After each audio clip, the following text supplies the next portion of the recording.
All right, guys. So we are on the last. What is today? Today's the 12th. I'm gonna go ahead and do. It's gonna be 11 through question 13. And I'll be all caught up with the challenge. Um, okay, so question number 11. What card did you pull the most in 2015? Um, so back to the last question, I did pull the tarot card. I mean, I wouldn't say like I pulled it a lot throughout the year, but I pulled it, so much within that week. Um, so definitely the Tower card was one. Um, Another one that I pulled a lot that really stuck with me was the Two of Swords. And this one, for me was symbolizing being at that fork in the road and having decision to make, a choice, and just being confused and not knowing which one to pick. Yeah, so this one popped up a few times for me, and I knew what it meant, but yeah, I am happy to say that I have solved that issue and it's all good. So if I see this card, it's not going to, it's not going to make me think about that anymore because I've already taken care of that. But, oh yeah, and then why do you think you pulled those cards the most? The tarot, it kind of, it wants to give you guidance. Another card. Oh my god. Another card that I pulled so much, and it was when I was using the Animal Dreaming Oracle, was this card. It's called a Brolga. It's like a crane, I think. I kept pulling this card so much to the point where I just stopped using this deck, because every time I use this deck, that card would show up. I was getting sick and tired of seeing that card. Yeah, and so definitely when cards keep showing up, there is a reason for why they're doing that. For one, you may not be understanding the exact meaning for why the card is showing up. So make sure, you really do your research and look at all ways that a card can mean something, and not necessarily mean what the book means, but it could just mean something for you, so that part where you have to use your intuition really kicks in too. But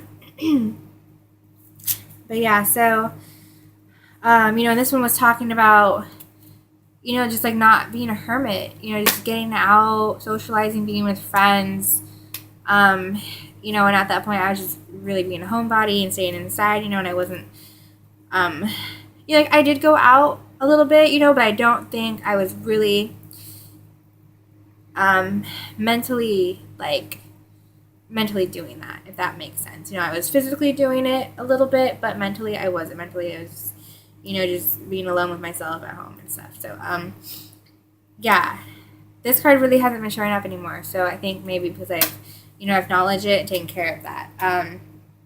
The Tower card, is popping up, I feel like, for a reason, kind of like maybe a warning, I don't know, but there's a reason for that one. It hasn't shown up again for me, since then. And then yeah, the Two of Swords, it showed up for me a few times, and I took care of that. But yeah, if a card shows up for you for multiple times, take in consideration of, why. Really focus on that card, maybe sit, meditate with it, just, there are reasons for everything in the world, and that's, one of the things about tarot, there's a reason for why those certain cards show up for you. Question number 12 is, what is your go-to tarot spread right now? Points for sharing. Right now, I haven't really done a whole lot. The ones I've only been doing is the 2016 year spread that Patrick from In the 78 started doing for the new year. So you just do, each card for one card for the month. I added 4 cards for the seasons, and I also added a full moon and a new moon release and gain card.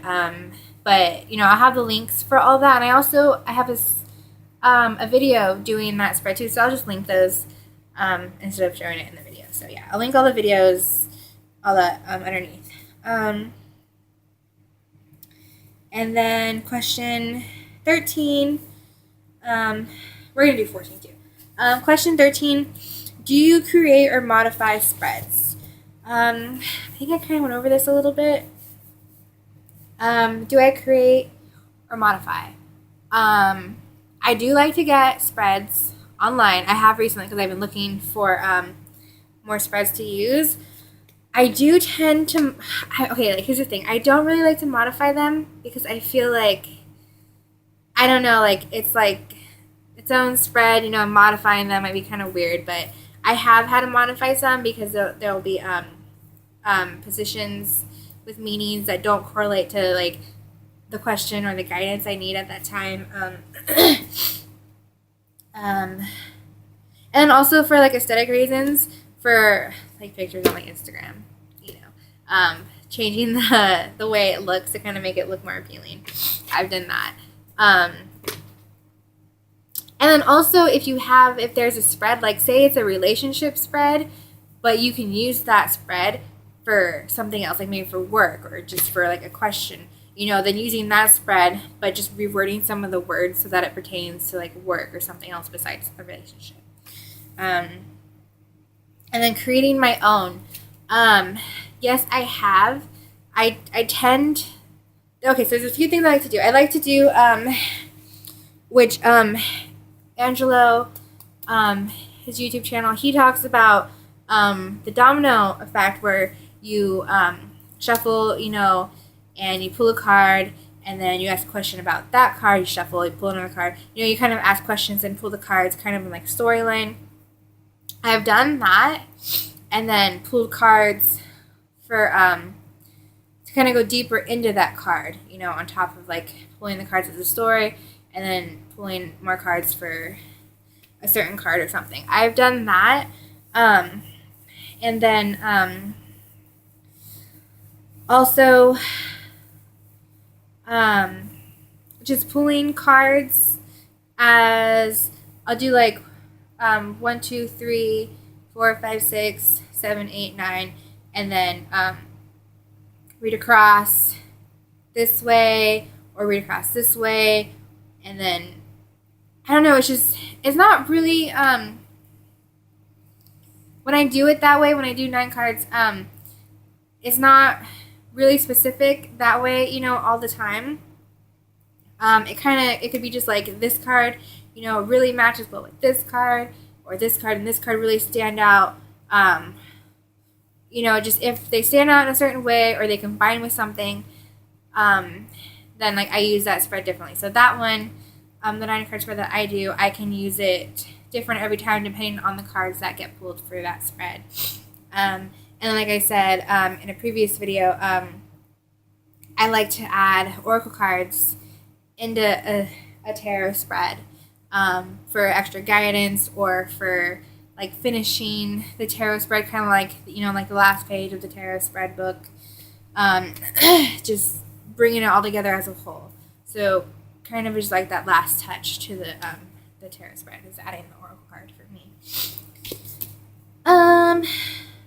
Okay, question 14, last question. What card confused the heck out of you when it shows up? The card that confused me the most.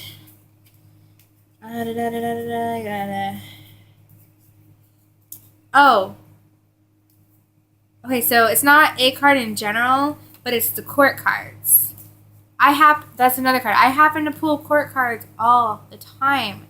And I think, like, the court cards to me are kind of like the ace cards. Like, they're, there's not really that much of an image to go off of, and they just kind of, like, represent that one thing. But yeah, I have a hard time building up from a court card. I don't know why, really. I think I just need to work with them more. But, I think when it comes to the court cards, it's more about the elements and the numerology, or not the numerology. Just more of the elements and, like how that relates to the card and not so much the image, I guess. But I've also, there's another guy on YouTube. He does really good reviews and DIY tarot card cutting and stuff. But he had said that if you pull a court card, to pull another card on top of that. So you kind of get, like, like a second insight of the card. So I have done that a few times. It is helpful, I think, but then also I feel like maybe it wasn't necessary at sometimes too. Like, it may have, like, thrown off the whole reading by doing that. So, yeah, court cards are something that I struggle with when they show up, and they do happen to show up a lot. So, yeah, so far I've done 14 questions out of, I think it's like 30 or 31. So I really like it, and I really look forward to watching other people's answers to these questions. Yeah, so I hope everybody has a great day, a great weekday, and yeah, get cracking on those videos, guys.